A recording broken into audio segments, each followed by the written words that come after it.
Hello friends. Welcome back in the remaining parts of the story A Lady with the Dog by Anton Chekhov. When he got back to Moscow it was beginning to look like winter, the stoves were heated every day, and it was still dark when the children got up to go to school and drank their tea, so the nurse had to light the lamp for a short time. Frost had set in. When the first snow falls, and one goes for one's first sleigh ride, it is pleasant to see the white ground, and the white roofs. One breathes freely and lightly, and remembers the days of one's youth. The ancient lime trees and birches, white with rime, have a good-natured look. They are closer to the heart than cypresses and palms, and beneath their branches, one is no longer haunted by the memory of mountains and the sea. Gurov had always lived in Moscow, and he returned to Moscow on a fine frosty day, and when he put on his fur-lined overcoat and thick gloves and sauntered down Petrovka Street, and when, on Saturday evening, he heard the church bells ringing, his recent journey and the places he had visited lost their charm for him. He became gradually immersed in Moscow life, reading with avidity 3 newspapers a day, while declaring he never read Moscow newspapers on principle. Once more he was caught up in a whirl of restaurants, clubs, banquets, and celebrations, once more glowed with the flattering consciousness that well-known lawyers and actors came to his house, that he played cards in the medical club opposite a professor. He had believed that in a month's time, Anna Sergeyevna would be nothing but a wistful memory and that hereafter, with her wistful smile, she would only occasionally appear to him in dreams, like others before her.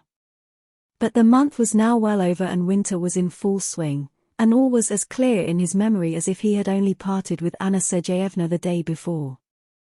And his recollections grew ever more insistent. When the voices of his children at their lessons reached him in his study through the evening stillness, when he heard a song, or the sounds of a musical box in a restaurant, when the wind howled in the chimney, it all came back to him: early morning on the pier, the misty mountains, the steamer from Feodosia, the kisses. He would pace up and down his room for a long time, smiling at his memories, and then memory turned into dreaming, and what had happened mingled in his imagination with what was going to happen.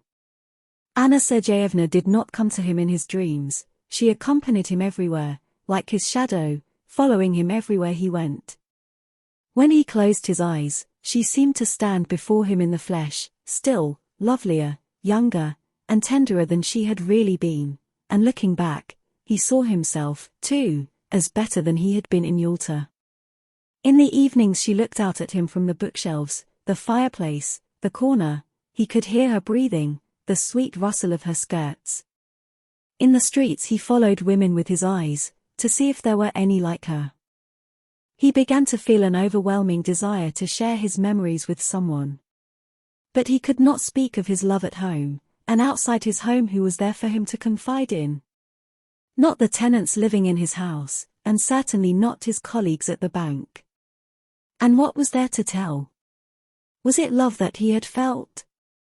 Had there been anything exquisite, poetic, anything instructive or even amusing about his relations with Anna Sergeyevna?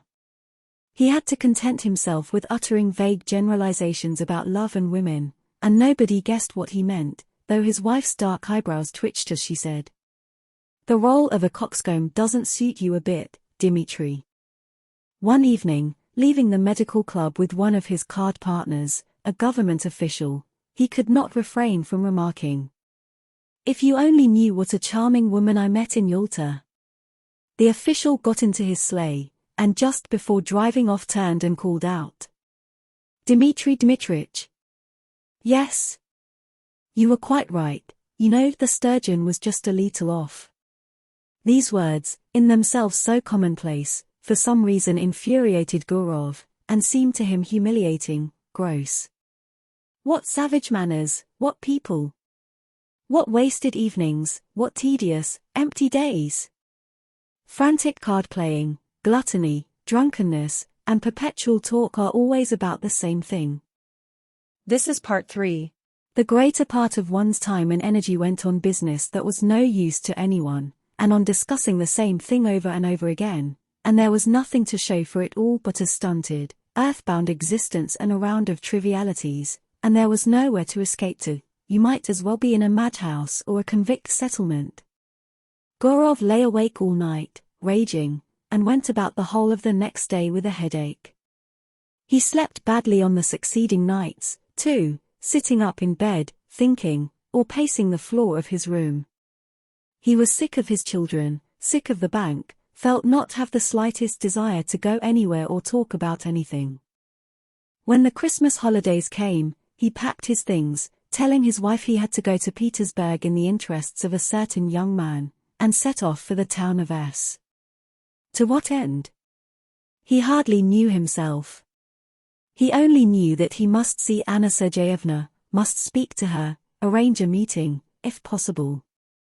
He arrived at S in the morning and engaged the best room in the hotel, which had a carpet of grey military frieze, and a dusty ink pot on the table, surmounted by a headless rider, holding his hat in his raised hand.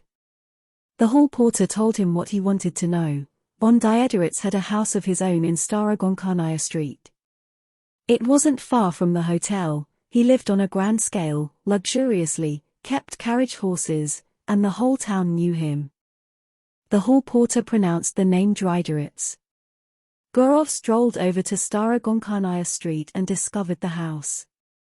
In front of it was a long grey fence with inverted nails hammered into the tops of the palings.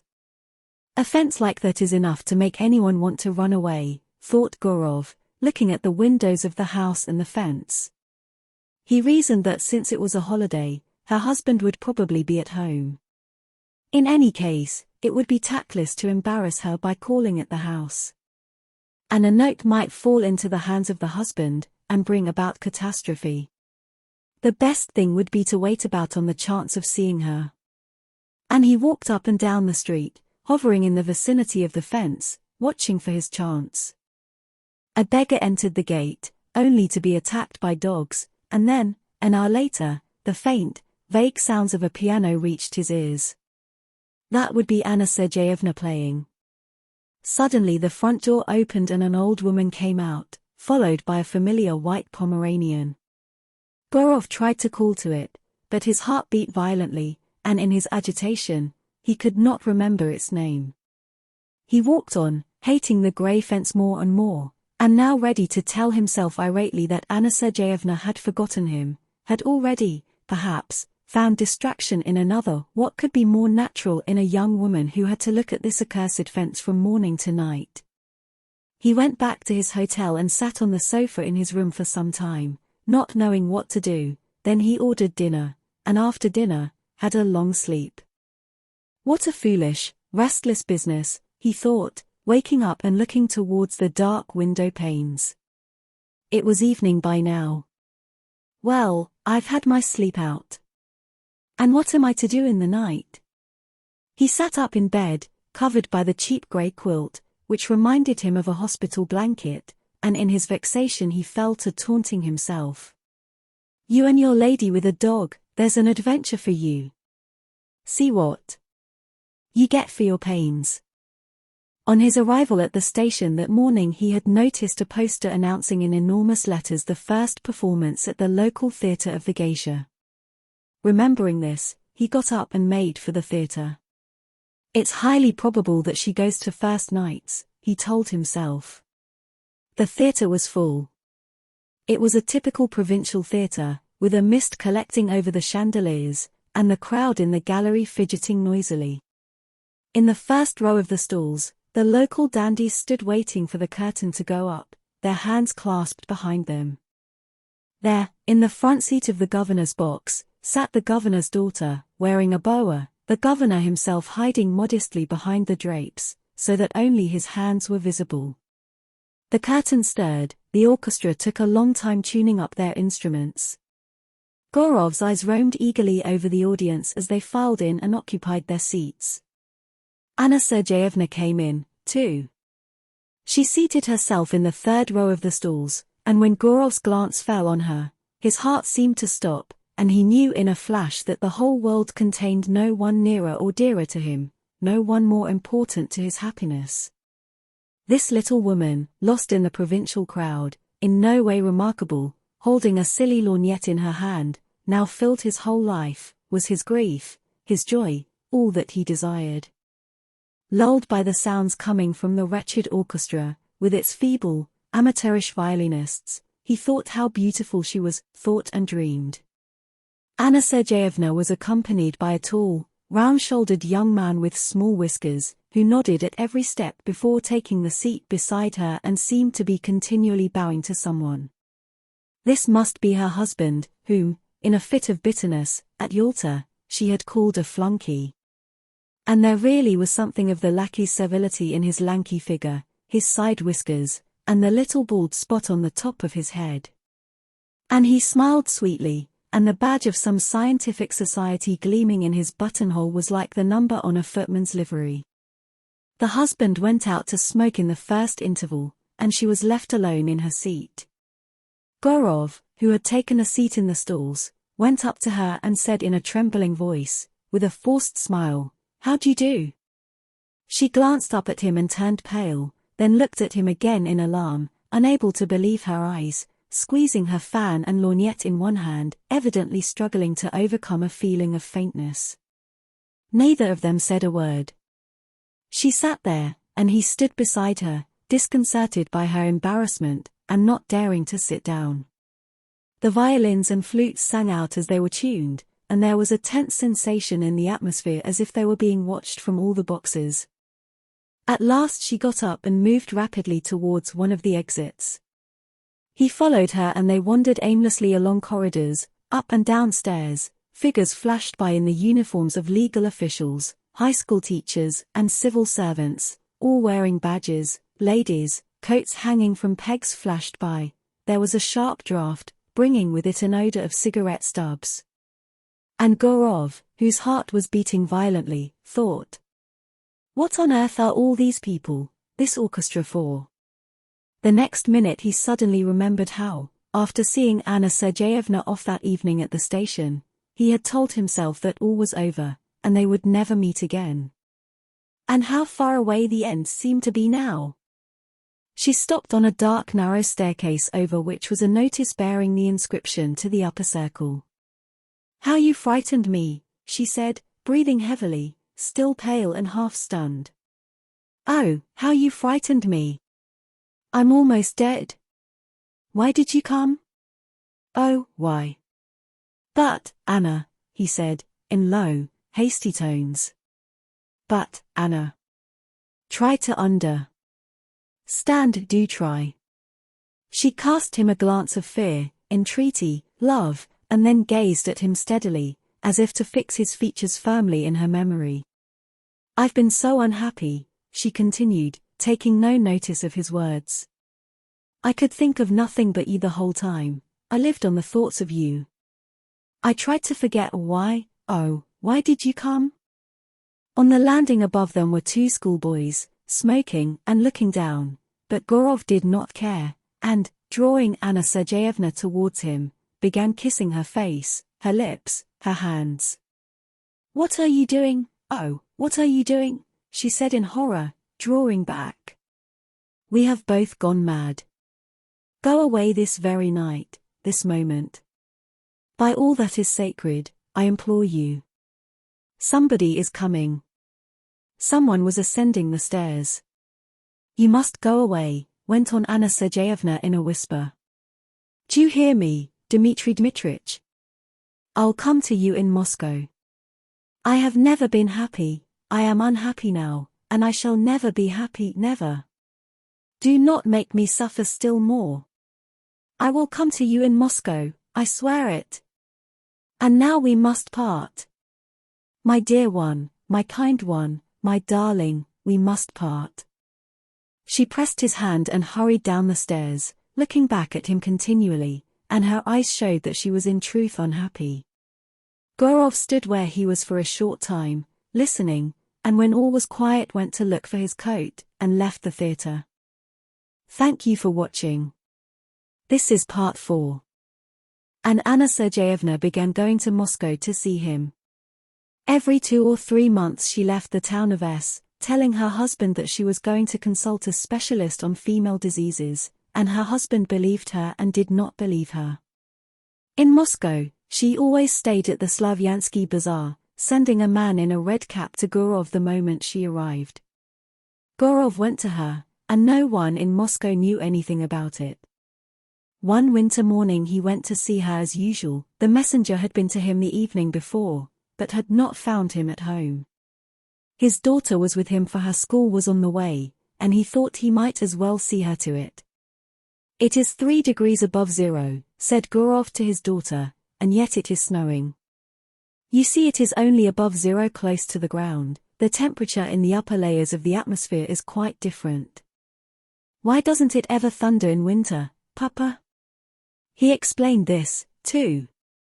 As he was speaking, he kept reminding himself that he was going to a rendezvous and that not a living soul knew about it, or, probably, never would. He led a double life, one in public, in the sight of all whom it concerned, full of conventional truth and conventional deception, exactly like the lives of his friends and acquaintances, and another which flowed in secret.